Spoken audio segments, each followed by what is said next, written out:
पिछली 2 वीडियोस की बिना पे हमने जाना था कि इजारा दारी वाले कारोबार में इजाफी आमदनी का कर्व किस बिना पे बनाया जाता है और हमने ये तसव्वुर किया था कि ये कीनुओं का बाजार है। हमने पिछली वीडियो में बात यहीं पे ख़त्म की थी कि ये इजाफी आमदनी का कर्व है जो कि मांग के कर्व से ज़्यादा तेज़ी के साथ या ज़्यादा गहराई के साथ नीचे को जाता है। और ये भी कहा था कि इजारादारी वाले बाजारों में आम तौर से यही रुझान देखा जाता है। हम किसी और वीडियो में इसी चीज़ को कैलकुलस के ज़रिए से भी समझेंगे, मगर अभी इस बात का ध्यान रखना बहुत ज़रूरी है कि ये वाला इजाफी आमदनी का कर्व बहुत मुख्तलिफ है उस इजाफी आमदनी के कर्व से जो कि हमने बेहतरीन मुकाबले वाले कारोबारों के लिए देखा और बनाया था। अगर हम बेहतरीन मुकाबले की बात कर रहे होते तो इसमें ज़रूर कोई ना कोई बाजार की कीमत तवाज़ुन होती और सब के सब कारोबारों को इस ही कीमत पे काम करना होता। मिसाल के तौर पे बेहतरीन मुकाबले के बाजार में हमारी कीमत तवाज़ुन होती 3 रुपए, तो हमारा इजाफी आमदनी का कर्व कुछ इस तरह का नज़र आता। अगर अगर बात होती बेहतरीन मुकाबले की, या ऐसे कह लें कि अगर हम इजारादारी वाले कारोबार के बजाय बेहतरीन मुकाबले के बाजार में मौजूद बेतहाशा कारोबारों में से कोई एक कारोबार होते, तो हमें जो कीमत बाजार में चल रही है उसी कीमत पे काम करना होता। अगर बाजार में कीमत 3 रुपए फी पाउंड है तो चाहे हम 1000 पाउंड कीनू बेचते, तब भी हम उसको 3 रुपए फी पाउंड पे ही बेचते। और जब हम 1001 पौंड कीनू पर आते तो इस पे भी हमें वो ही 3 रुपए ही मिलते। ये वाली कीमत नहीं बदलनी थी।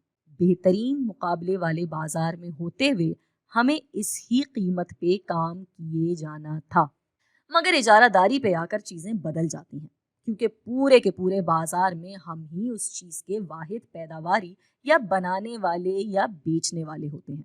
इस बाजार में कीमत उस हिसाब से बदलती है जिस हिसाब से हम उस चीज को फराहम कर सकते हैं, क्योंकि इस पूरे बाजार की फराहमी हम ही करते हैं, या दूसरे लफ्जों में हम ही पूरे का पूरा बाजार हैं।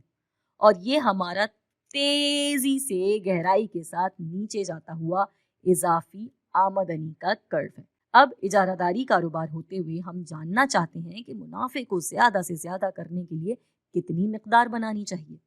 और अगर हम खालिसतन मुआशियाती नजरिए से सोचें तो सब के सब कारोबार ही दर हकीकत यही करना चाहते हैं।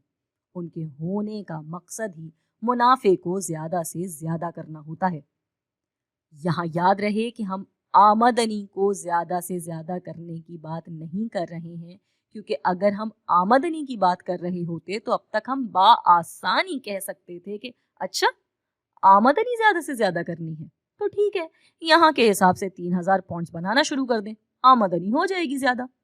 मगर यहाँ हम बात कर रहे हैं मुनाफे को ज्यादा से ज्यादा करने की, जिसके लिए हमें लागतों को भी देखना होगा।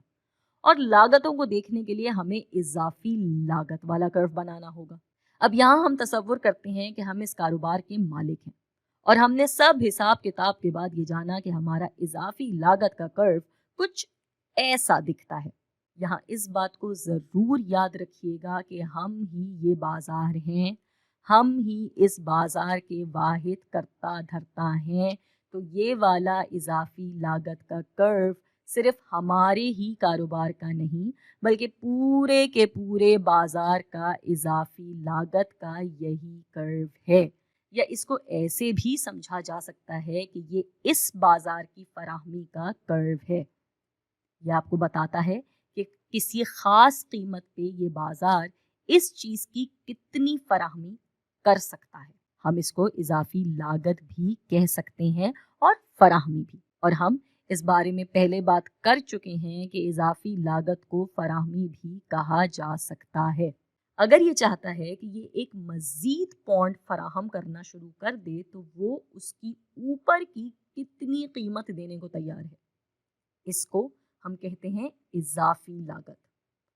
अब हम सोचते हैं कि हमें कितनी पैदावार करनी चाहिए, और यही सोचते रहेंगे तब तक जब तक हम 2000 पौंड पे नहीं पहुंच जाते।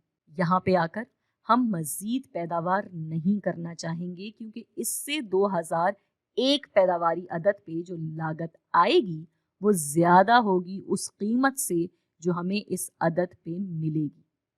تو یعنی یہاں پہ ہمیں تھوڑا تھوڑا نقصان ہونے لگے گا۔ اس سے کم پیداوار بھی ہم نہیں کرنا چاہیں گے، کیونکہ پھر آمدنی بڑھ ہی رہ جائے گی۔ اسی لیے ہم ٹھیک اس جگہ تک پیداوار کریں گے۔ یہاں معاملہ کافی دلچسپ ہو گیا ہے، کیونکہ اگر اس وقت ہم بات کر رہے ہوتے بہترین مقابلے والے بازار کی، تو یہ والی قیمت اور مقدار کے بجائے ہم دھیان دیتے اس نقطے پہ جہاں پہ ہمارا مانگ اور فراہمی کا کرو ٹکرا رہا ہوتا، اور وہی ہوتی ہماری قیمت اور مقدار توازن، یعنی قیمت ہوتی 3000 روپے فی پاؤنڈ اور مقدار ہوتی 3000 پاؤنڈز فی دن۔ مگر یہاں جو مقدار اور قیمت ہمیں مل رہی ہے وہ اس سے الگ ہے۔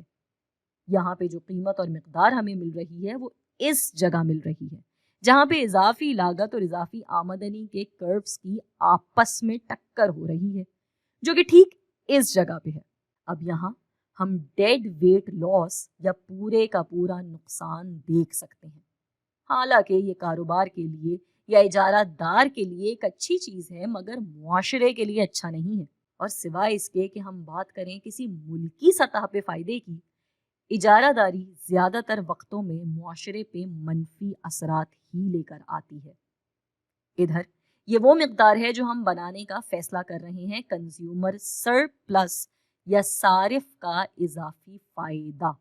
اس سے اوپر والا اور مانگ کے کرو کے نیچے والا حصہ ٹھیک یہاں پہ ہوا صارف کا اضافی فائدہ۔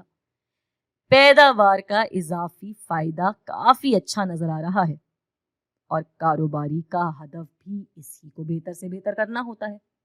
یہ والا پورا حصہ ہمارا پیداواری کا اضافی فائدہ ہے، مگر ہماری یہاں پہ ایک ڈیڈ ویٹ کاسٹ بھی ہے، یا دوسرے لفظوں میں پورے کے پورے نقصان کی قیمت بھی ہے۔